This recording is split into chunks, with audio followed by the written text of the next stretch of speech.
hoping to change the world, even if it means a full-blown holy war. A special report, The War Within, and 360 continues. As we've been reporting, 9 men were arrested in England today for allegedly planning to kidnap and behead a British Muslim soldier and videotape it all. The suspected plot has put the spotlight back on the most radical corners of England's Muslim community. CNN's chief international correspondent Christiane Amanpour has been looking into the larger story. Her work with the CNN Special Investigations Unit is highlighted in the documentary The War Within. Take a look. It's been dubbed Londonistan, the hidden world of London's homegrown Islamic extremists. They are a tiny minority of Britain's 1.6 million Muslims, but they have no trouble getting their voices heard. One day you will conquer Rome!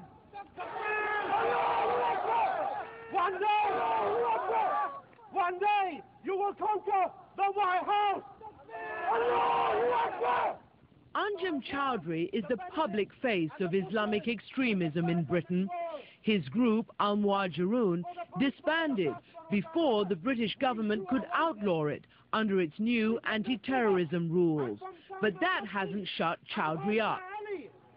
Whoever insults Islam or insults the Prophet Muhammad sallallahu alayhi wa sallam deserves capital punishment.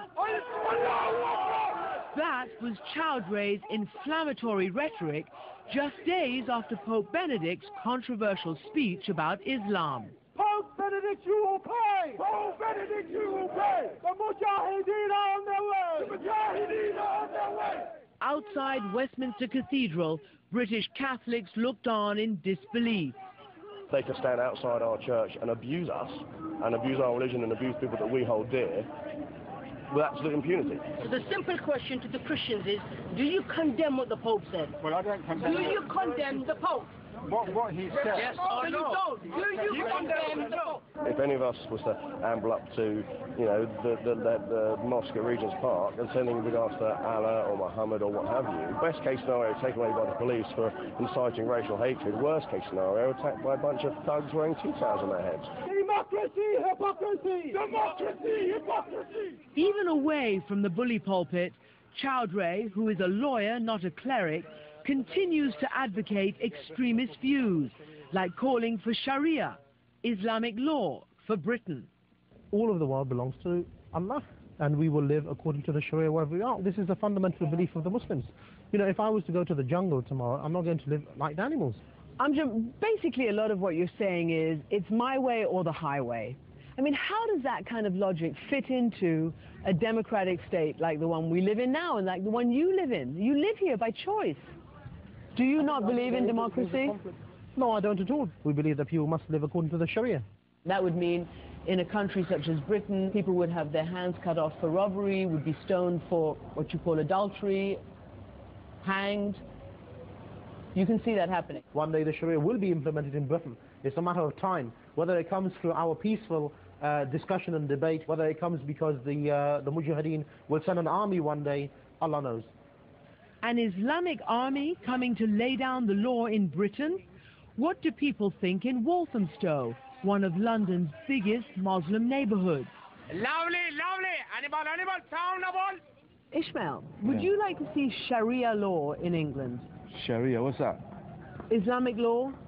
Nah. No. Nah, I'm Muslim myself, but like for someone to tell me that's the law of the whole country, the whole land, I think it's wrong. This is a free land. Everyone's entitled to what they want to do, you know what I mean? It's not Taliban here. It's not the Taliban Yeah, it's not the Taliban out here, you know what I mean? But you wouldn't know it at this traditional Muslim wedding that Choudary has come to officiate. In the West, they want to say equality between all people, between men and women. However, Allah subhanahu wa ta'ala created us different. And surely He has given man authority over the woman. He has given him qawama because he provides food, clothing and shelter. We never saw the bride or the female wedding guests. They were segregated in different halls. But we were invited to witness the nikah, the dowry agreement between the groom and his father-in-law. Ya Allah, please accept this nikah to have been conducted in accordance with the Sharia.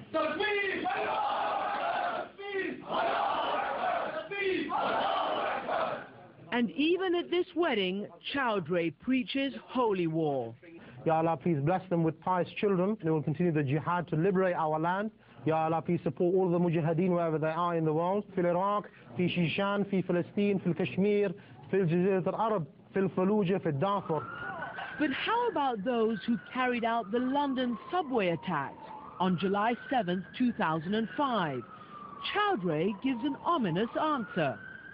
I'm not planning to blow myself up on the underground or carry out a martyrdom operation in Britain. However, those people who maybe will be doing what Muhammad Sadiq Khan and Shahzad Tanvir and others did, probably because of the same reasons which they included in their will. So I think you really need to look at that. This is the videotape will of one of the subway suicide bombers, Mohammed Sadiq Khan. Until we feel security, you will be our targets. And until you stop the bombing, gassing, imprisonment and torture of my people, we will not stop this fight. We are at war and I'm a soldier. Now you too will taste the reality of this situation.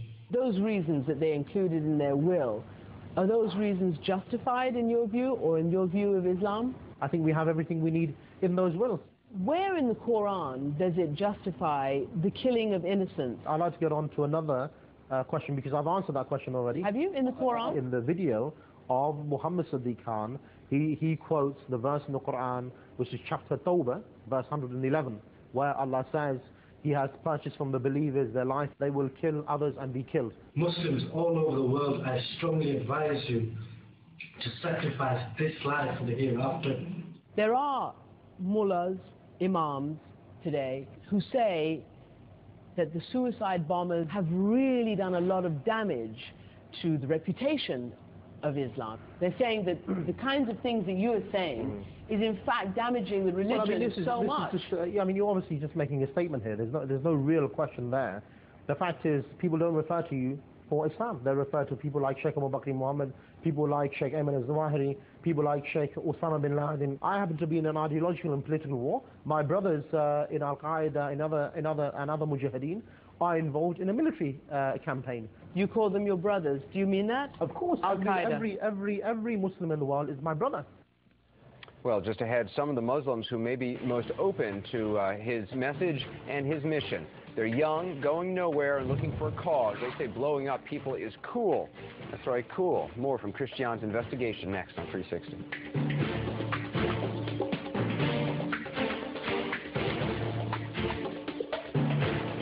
One of those fanatics was in the room, waiting to pounce.